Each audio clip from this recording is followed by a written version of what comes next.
अस्सलाम वालेकुम यूट्यूब वाले भराओ क्या हाल चाल है। उम्मीद है सारे भरा ठीक हो सन। असाने भरावां दा शौक भी अच्छा जा रहा उसी। मैं गुलाम मुस्तफा, तुसी देखण लगे हो पहुंच पिजन चैनल।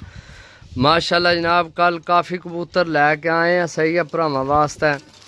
तो सारिਆਂ तो पहला जनाब 20 कबूतरां दी डील लगाई सी कल। जैसे कबूतर लैके आए ना नाल ही 20 कबूतरां दी डील लगाई सी, ठीक है। तो 20 कबूतर जनाब ये सेल हो गए ने, परचेज किते जनाब भाई नासर दुबई तो ते इत्थे भाई मुसीब अली, सही है।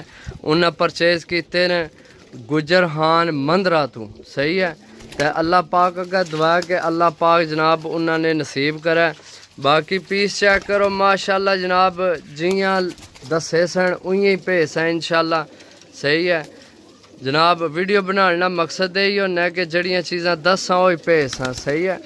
माशाल्लाह चीज़ां चेक कर लो जनाब, बिल्कुल हेल्दी एक्टिव जनाब, कोई ढिला मट्ठा कोई जनाब नॉर्मल पीस कोई नहीं, सही है। माशाल्लाह बहुत अच्छे पीस हैं, कल ही आए सन कल ही लगाए सन तो जनाब ये सेल हो गए। तो अल्लाह पाक अगे दुआ कि अल्लाह पाक उन्होंने नसीब करे। बाकी है जनाब पानी में रख दिता है, पानी शानी ये पी बैठे तो हूँ इन्हें पैक करसा तो लैके जा अड्डे ते फिर उन्होंने करने रबता अड्डे ते जाके।